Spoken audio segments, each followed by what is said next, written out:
Thankfully, the House will take action on the Halt Fentanyl Act this week to make permanent the temporary class-wide scheduling order for fentanyl-related substances and give law enforcement the tools that they need to keep Americans safe and to save countless lives across this country.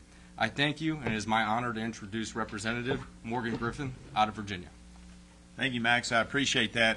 Max got it right, and he laid out the main issue in this bill, and that is we want to make sure our law enforcement has the protection that it needs. They don't have to be chemistry majors in order to work on the border or to be in law enforcement. They need to be able to say, okay, it's fentanyl.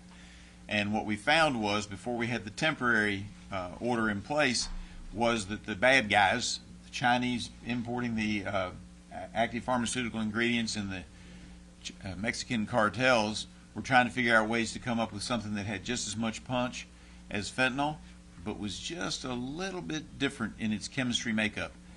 And by doing that, they were able to challenge it in court as to whether or not the substance was even legal. There are, according to the testimony in front of the Energy and Commerce Committee, there are 4,800 potential fentanyl analogs, or as we've defined them in the bill, fentanyl-related substances. Now, we've only tested about 37 of them. We found one that may have some potential, needs more research, and that's why this bill also has a research component that allows universities to do the research. Maybe there's something out there that we'll find that will be able to stop the effects of fentanyl, because Narcan does not really do a good job on that right now. So we're hopeful, but we want to make sure that we keep this stuff illegal so the bad guys don't profit, and that we're able to continue to do in the research. And that's what the bill does. Now, there have been some fears and concerns that this would stop the use of fentanyl for medical purposes. It does not. This bill has nothing to do with fentanyl itself and the use for medicine by our doctors. It is only the fentanyl analogs that are affected by this bill. And I now turn it over to our great whip, Tom Emmer. Thank you, Morgan, and Elise, all of us. Our thoughts and prayers are with you and all the residents of Saratoga and the great law enforcement folks that you have there. As our conference chair already indicated, we're 9 days out from the Biden administration's default deadline. And one thing remains absolutely clear. Whatever default Joe Biden is threatening is on Joe Biden. For more than 100 days, Speaker McCarthy has called on Joe Biden and Chuck Schumer to negotiate a responsible debt limit plan. What has Biden done instead? He gaslights the American people and then flees to Japan. What has Chuck Schumer done? He passed a bill naming the month of March Maple Syrup Month. Under Kevin McCarthy's leadership, House Republicans passed an American plan that responsibly raises the debt ceiling while reining in the Democrats' out-of-control spending. To this day, we're the only ones that have provided a solution to avoid default. It's now up to the president to come to the table, with some ideas so that we can make real strides to address this issue. Otherwise, pass our bill. It's over in the Senate. Perhaps the senators should come back from their short vacation and take this crisis that we've been advised is a crisis seriously. The question actually remains, what is Joe Biden and his administration willing to give to provide solutions to the debt ceiling crisis and put this country on a better financial path? If you can't answer the question, again, it is Joe Biden and the Democrats who will have to explain to every American why they decided to default for the first time in this nation's history. With that, I turn it over to our great majority leader, Steve Scalise. Thank you, Whip. And my thoughts and prayers also go to the law enforcement community in Saratoga. Last week we dedicated the whole week to National Law Enforcement Week. We pray for our men and women in uniform who keep our community safe. We know how tough of a job it is. And every day when a law enforcement officer wakes up, they know what's out there, but they also know that as they face danger, as they keep our community safe, we are praying for their safety and giving them the tools that they need. As Morgan Griffith's bill does, we are working on a number of different fronts to attack the scourge that is fentanyl. This is something that since Joe Biden opened the southern border, we have seen flood into our country. Every day in America, nearly 300 young people die from fentanyl and other related overdoses. It's a national scandal that can be stopped. It can be stopped by securing the border. The bill H.R. 2 that we passed would do that. But in the meantime, while we're seeing this flood of fentanyl continue to come in unchecked across our southern border, this Congress is taking action. And Morgan's bill, the Halt Fentanyl Act, really does address it in a few ways as he talked about, but I think you're going to see a very bipartisan vote to permanently schedule this as a Class 1 controlled substance and give our law enforcement more tools to keep this drug out of our country, to stop the 300 young people every day who are dying from having to face these consequences. It shouldn't be here. The president can stop it today if he secures the border, but he won't do that. Something else that he hasn't done is to seriously engage in negotiations with Speaker McCarthy on the debt ceiling.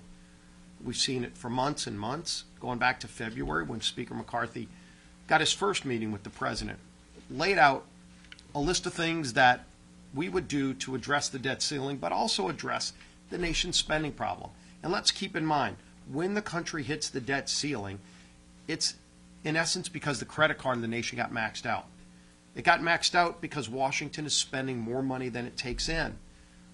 So of course, we say make the minimum payment, but you also, any family, would also get control over spending rather than just give another credit card to go max out. And that's really where we're at a crossroads in this negotiation. President Biden hasn't taken this seriously. He took almost 100 days off in refusing to negotiate with the Speaker. We didn't take any time off. We actually went to work saying if the president is going to just sit this out, try to run out the clock and create a debt crisis in America, Republicans will take action. And we worked for months in putting together a coalition to pass a bill that actually addresses the debt ceiling. It also addresses Washington's spending problem. And what is the answer that we're seeing in these last few days from Joe Biden? Again, continuing to run out the clock, not bringing serious ideas to the table, but actually bringing in new ideas that are non-starters. The president's actually talking about more tax hikes. We've made it very clear from the beginning, we're not going to raise taxes. Joe Biden did that in his first 2 years, and look at how that's worked out. I think it's important to point this out as Joe Biden is talking about raising taxes. Look at some of the taxes that Joe Biden has already signed into law to raise on hardworking families. These tax increases under Joe Biden's first 2 years in office are some of the reason that inflation is so high. Some of the reason why energy costs are so high for families, 40% more for household electricity rates. And people would ask, why is that? Well, in part it's because Joe Biden added $6.5 billion in taxes on natural gas. That is a direct tax increase on low and middle income families, breaking his pledge that anybody making under $400,000 a year wouldn't pay a dime in new taxes. Well, I guess he was right about the dime because it's a lot more than a dime in new taxes than that families are paying. And I'm talking about families making under $60,000 a year who are paying this natural gas tax. You know what other tax Joe Biden signed into law that low-income families are also paying? $12 billion in crude oil taxes. So you wonder when people go fill up their car, they're paying 50% more in gasoline costs, in part because of Joe Biden's new tax there. And what is their answer? To try to kill the combustion engine. We actually have a bill this week to reverse the EPA's crazy idea of getting rid of heavy lift cars, your F-250 or other pickup trucks. They're going after all gasoline-powered cars in exchange for cars that ultimately contain a lot of components that are made in China. I don't call it his green agenda, I call it his red agenda, because the solar panels, a lot of the components of windmills, EVs, all made in China. And so the president keeps taxing those low-income families. $1.2 billion coal tax, $74 billion stock tax, which hits 401ks. Now, maybe President Biden thinks only the billionaires have 401ks. I hate to tell you, Mr. President, there are a lot of low-income families and middle-income families who have 401ks and are relying on that to be part of their nest egg to retire. And yet Joe Biden added $74 billion in taxes there. And as if that wasn't enough, Joe Biden signed into law $225 billion in more corporate taxes. And where do corporate taxes get paid? By people who buy things. Again, you wonder why when you go to the grocery store or when you go to any other store to buy clothes, to buy any other products, why it's costing 20 or 30% more. It's because all of the taxes that Joe Biden's already raised. And what is his answer to maxing out the nation's credit card? He wants more taxes. Well, the message we have for President Biden is there will be no more taxes. It's the spending in Washington that's the problem, and it's the spending in Washington that we have to address to solve this situation we're in with the debt ceiling. That's why we passed a bill to do it. We passed a bill, the Senate won't even come in to go to work, let alone try to pass their own bill. It's time for President Biden to get serious, bring real ideas to the table, or just say, Speaker McCarthy, the House passed a bill, President Biden ought to support it. And then that bill can get signed into law, and then this whole crisis he's trying to create is over. With that, we'll take some questions. Yeah. Thank you, Majority Leader Solis. A couple of questions, one for any one of you, and then the second one is for Congressman Miller. First one is, does anyone think the Federal Reserve has played a role in facilitating the current inflationary environment since the beginning of the pandemic? And then for Congressman Miller, what is your reaction to reports that progressives have been pressuring the Biden administration to dump the International Holocaust Remembrance Alliance, or IRA, definition of anti-Semitism? What is your reaction to a Jewish Insider report that the latest draft of the administration's strategy to combat anti-Semitism references the IRA definition in addition to the Nexus definition, the latter which is supported by progressives? Well, bring up Max on the Treasury, on Janet Yellen. Look, she's the one who said that inflation was transitory. They have missed the mark every single time on understanding what was happening in the economy and all the devastation that the spending Joe Biden did in his first 2 years in office were causing. And they were late to react on interest rates, and so they ended up having to overreact and raise rates even higher and higher, creating a banking crisis. So crisis after crisis has been created by their lack of understanding of the fundamental basics of what's happening in this economy, and their answer is to try to double down and do more damage. I'm talking about the Fed specifically, not the Treasury Department. Yeah, but the Fed was late in addressing interest rates. Every economist will tell you when you have inflation rising out of control, interest rates ultimately have to tame inflation, and they waited so long that they ended up having to jack up interest rates a lot higher than they should be right now, and they still haven't gotten control of inflation because Joe Biden won't get control over spending. That's what the debt ceiling negotiation is all about. And for your question, and I am aware of it, it's absolutely troubling. And there's one party, in my opinion, that has always stood by Israel, and that is the Republican Party, where I believe that more than 90% of our conference are Zionists. And if you look at the political influence that this administration has had over Israel and with their judicial reform, that's for Israel to work out, not for the United States to enter into hand. But we see this time and time again that this administration and these individuals and our colleagues on the left like to change definitions to fit their narrative. That's exactly what they're doing. And I was just in Israel a couple of weeks ago with Speaker McCarthy. And when we went there, you're able to see the dichotomy between where they are and where we are here in America and our views on them. It is extremely troubling that this administration is not as supportive of Israel as what we've seen. And this is just more of the same tack by President Biden and this administration to hammer on the biggest ally that we have in the Middle East, which is Israel. So, thank you. Thank you. I wanted to ask you, so a lot of your Freedom Caucus members still don't believe that June 1st deadline is the actual hard deadline for a default that Janet Yellen has provided. One, do you believe in that deadline? What do you think of your members' skepticism about it? And then two, I just want to ask, do you think she should testify before Congress? Well, we'd like to see more transparency on how they come to that date, but Janet Yellen herself actually left the door open to delaying that in her tweets yesterday. The comments that she sent out yesterday implied that it's June 1st or later, giving some openness to the idea that June 1st may not be the so-called X date. So, haven't really been able to see a lot of transparency, but it looks like they're hedging now and opening up the door to move that date back. Last question. If Secretary Yellen or the executive branch needs to prioritize what gets paid, does Congress have a say in that, or is that within the power of the executive branch to say federal workers don't get paid, Social Security checks don't go out? How does that work in your view? Well, first of all, the real solution would be to pass the bill that the House passed.